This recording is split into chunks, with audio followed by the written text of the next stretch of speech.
Bonjour, bonsoir, ça dépend de l'heure à laquelle vous nous suivez.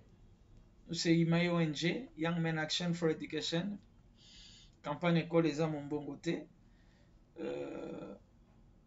Chers compatriotes, et plus particulièrement le partenaire éducatif dans l'air ensemble et les enseignants. Ce troisième numéro d'éléments YouTube ou vidéo fait suite à la série de deux premières qu'on vous avait promis que davantage face au sujet brillant, on aura l'occasion de vous faire des éléments vidéo pour vous permettre de vous construire une idée sur le sujet brillant, ce qui se passe dans notre pays, dans le système éducatif. Et aujourd'hui, nous venons sur un sujet, vraiment un sujet d'actualité. Nous n'allons pas durer juste quelques minutes. Vous avez suivi le ministre lancer les codes de bonne conduite pour les enseignants. C'est dans le cadre du projet PERS. Et bon, certainement beaucoup diront pourquoi ces points de vue en public, pourquoi pas en privé, parce que nous avons tous les moyens d'atteindre les autorités, et particulièrement le ministre que je salue. Bien évidemment, il y a cette possibilité d'atteindre les autorités directement, mais si nous avons jugé bon de faire cet élément, c'est tout à fait normal dans le cadre de notre travail. Imaye fait toujours ce travail et Imaye ne peut pas changer ses méthodes de travail. Ça, il faut que nous puissions vous rassurer. Deuxièmement, puisque déjà le ministre a lancé ces codes en public, il est aussi important que nous, à notre niveau, nous puissions émettre notre avis en public. Alors, le code de bonne conduite, d'abord, c'est quoi? En fait, c'est dans le cadre du projet PERS qui vise le renforcement du système, s'il faut croire à ce que les gestionnaires de ces projets disent. Il faut renforcer le système éducatif. Le projet PERS, c'est ça, eloko esalemi na ndenge gratuité esalemaki, Banque mondiale ayaki mpona apuya tia mbongo. Après, makamba projet PERS yaki kobotama, projet PERS yango bapesi yango corps, parmi babiloko na kati, il faut enseignant signer code de bonne conduite. Nous, Imaye, particulièrement, on a cadre un programme na biso fille d'aujourd'hui, femme de demain, dans des consultations que la Banque mondiale avait fait, d'autres partenaires, on avait soutenu qu'effectivement, les problèmes de violence basées sur le genre et de violences sexuelles en milieu scolaire ou violences sexistes constituent une réalité dans notre système éducatif. Ça, c'est vrai, on ne peut pas se contredire. Et qu'il faut que l'État, donc le gouvernement, puisse trouver des voies et moyens pour solutionner ces problèmes. Donc, il est tout à fait normal que les gouvernements mobilisent les partenaires sur cette question. Et ce qui fait que, dans le cadre d'un projet PERS, il faut intégrer en haut. Et le code de bonne conduite, c'est en fait un ensemble de règlements qui veut lier les enseignants de manière en sorte qu'ils ne puissent pas poser des actes qui vont enfreindre ces règlements qui la violence basée sur les genres, violence sexiste, violence sexuelle dans leur ensemble. Ça, c'est vraiment des avancées dans le système éducatif nabiso. Mais là où ça choque Imaye, c'est à quel niveau? Lorsqu'on fait de ces codes un indicateur lié au décaissement de fonds, c'est-à-dire que les enseignants doivent apposer leur signature à un nombre estimé, et ça c'est pas un problème, mais le fait que c'est un indicateur lié au décaissement, donc c'est-à-dire que ça peut constituer une sorte de clapet. Tu vas faire la technique, baby, clapet, ça va pour soit bloquer passage à maille, ou soit l'équissa passage à maille, où il y a gaz. Bref, il y a pas fluide. Alors, gratuité, ça n'est pas to bundeli, ndeko. To bundeli, gratuité et n'a pas problème nango oyo et yebani. Le problème à gratuité et yebani. Parmi les problèmes à la gratuité, pour analyser, il faut qu'on ait l'impact. Il faut qu'on analyse la gratuité sur base d'un certain nombre d'impacts. Impact du point de vue trésor public, impact du point de vue vie des enseignants, impact du point de vue système éducatif. Impact du point de vue système éducatif, moi il y a une infrastructure et qui contenir parce que il faut contenir banawana. Il y a beaucoup ce qu'on appelle en gros les biloko gratuité et généré. Impact du point de vue via enseignant. Enseignant au-delà un bon l'état ça couper ça va bande pe ko soit prime ya ba parents. Gratuité 4 prime. Ce qui fait que muto bande ko soit 200 ou 130 ya l'état na moi 50 ya ba parents ou bien 100 ya ba parents 100 et 4 années. Donc pouvoir d'achat est diminué. Ndo monaki l'état zoki mesure ya ko réajuster salaire. Mais salaire en OP et zumbinga po to ya dollar échange et matamakasi. Donc au moni qu'il y a pas problème auto listé et puis impact na trésor public gratuité zo senga 2 milliards 400 millions l'an si j'ai bonne mémoire.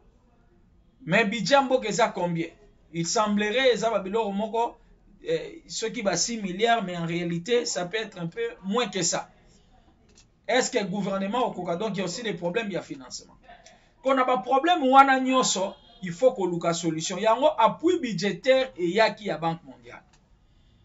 Quand appui budgétaire wana et pour régler ces problèmes de gratuité et générer les effets induits par la gratuité. Maintenant moulelo oyo est comme code, c'est bien code. Mais Humaye estime que kotia code comme indicateur lié au décaissement et à priorité. Il faut chercher les priorités ailleurs. Et comme le ministre a lancé, en tout cas, nous, ça nous éclaire parce que il faut quand même qu'on se pose des bonnes questions. L'enseignant qui est à Katoto, Kunana Djouk, l'enseignant qui est vraiment, par exemple, dans Madoueka, dans le Koulou profond, est-ce que cet enseignant-là, avec les effets induits par la gratuité, il faut l'amener un code? Est-ce que cet enseignant a besoin du code pour que l'impact de la gratuité sali na vie naie est diminué? Posons-nous de bonnes questions. Est-ce qu'aujourd'hui, les codes doivent être clapés pour un appui budgétaire, il y a gratuité. Tous ces enseignants qui ont perdu leur pouvoir d'achat, tous ces enseignants qui ne savent plus payer des maisons au bazar dans site urbain, tous ces enseignants qui ne savent plus lier les deux bouts de mois, est-ce que priorité na bango ezali code de bonne conduite? Partons pour le pays.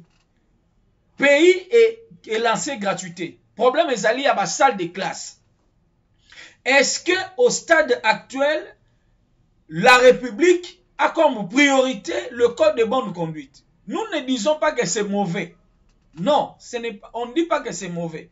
Mais vous savez, on dit en technique, il faut savoir faire l'analyse des priorités. Et cette analyse passe par une question simple. Est-ce que l'acte que je vais poser est nécessaire? Est-ce qu'elle est importante? Est-ce qu'elle est utile? Lorsque vous regroupez tous ces éléments, c'est à ce moment-là que vous pouvez poser l'acte sur base de la gestion des priorités. Donc, nous pensons que nous sommes convaincus qu'il faut rééquilibrer les choses. Il faut recalibrer les choses, il faut employer un terme technique qui est commun à WhatsApp. Appui budgétaire, il y a Banque mondiale, il est important et ils ont une idée originelle na yango pour que cet appui à la hauteur de 800 millions de dollars ait servir de quelque chose pour le bien du système éducatif en particulier, permettez de renverser, et du pays dans son ensemble en général. Sinon, dans 10 ans, dans 20 ans, les enfants vont payer cette dette. Bah, retourne la dette en mode fouti pour la nini. Parce que bah, enseignant va signer un code. Soyons quand même sérieux. Soyons quand même sérieux dans ces pays. Les gens vont payer. Nambon, on a ceux qui 300 millions à dette, ceux qui 400 millions à dette. Je ne sais pas parce qu'il y a, il y a une communication qu'on a fait, je crois, il y a une année, sur la composition de cette enveloppe de 800 millions. Donc, à un certain moment, les gens vont payer la dette parce qu'on a imprimé des papiers, parce qu'on a envoyé des papiers pour que les gens signent les codes. On ne dit pas que le code c'est mauvais. Mais en termes de la gestion des priorités, que la gratuité exige, que la gratuité demande, est-ce qu'il faut d'abord les codes? En tout cas, il faut récalibrer les choses, il faut récalibrer cet appui budgétaire suivant son idée originelle et intrinsèque pour que cet appui budgétaire ait un visage humain et un caractère matériel. Tout le monde dit 800 millions, il y a qui 800 millions de saliboy. Tout le monde dit 800 millions, il y a qui 800 millions de saliboy. Quelque chose à la chimérique comme les autres projets du passé. C'est là où nous attirons la vigilance du nouveau ministre Tony Mwaba. C'est vrai, il y a des canaux pour le dire de manière personnalisée, mais ils ont ma éducation. Dans ma éducation, il m'a en tout cas, côté où on a complaisance, ils ont banni. Côté où on a manque à rigueur, ce n'est pas la méthode de travail de Imaye. Lorsqu'il faut dire des choses pour l'intérêt des enfants, c'est le travail qui compte. Le ministre doit faire attention sur le passé. Il a dit qu'il veut rompre avec le passé, c'est-à-dire les antivaleurs.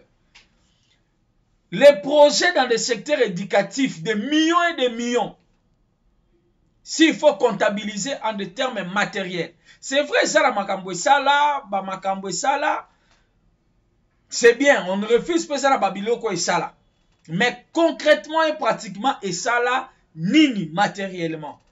Parce qu'il faut faire la comparaison, l'étude comparative par rapport aux résultats actuels.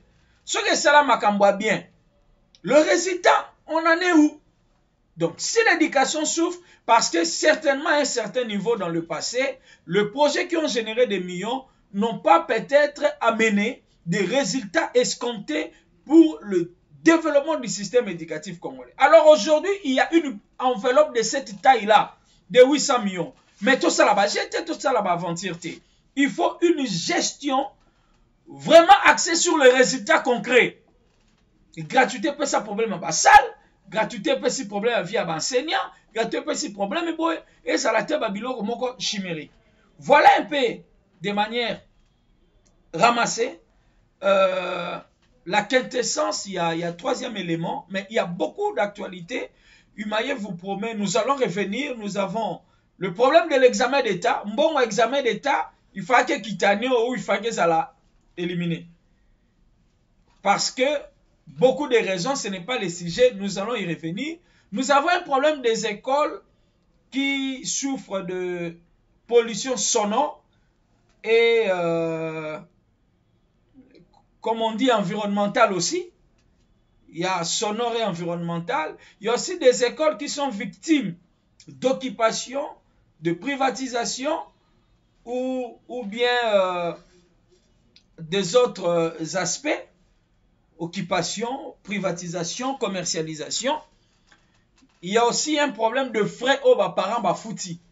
Beaucoup d'écoles, année oyo ezo qui na aussi là, parents bambongo, mais parents ba réciter, les parents se sont plaints. Ce sont là les sujets qui vont constituer. Et puis, on allait oublier, le problème, il y a frais à la constitution de la bibliothèque d'Amboka.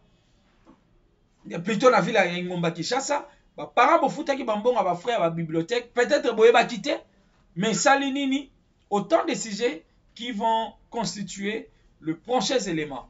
Donc, nous vous remercions et merci pour votre aimable attention. Imaye ONG École Eza Ombongote. Merci.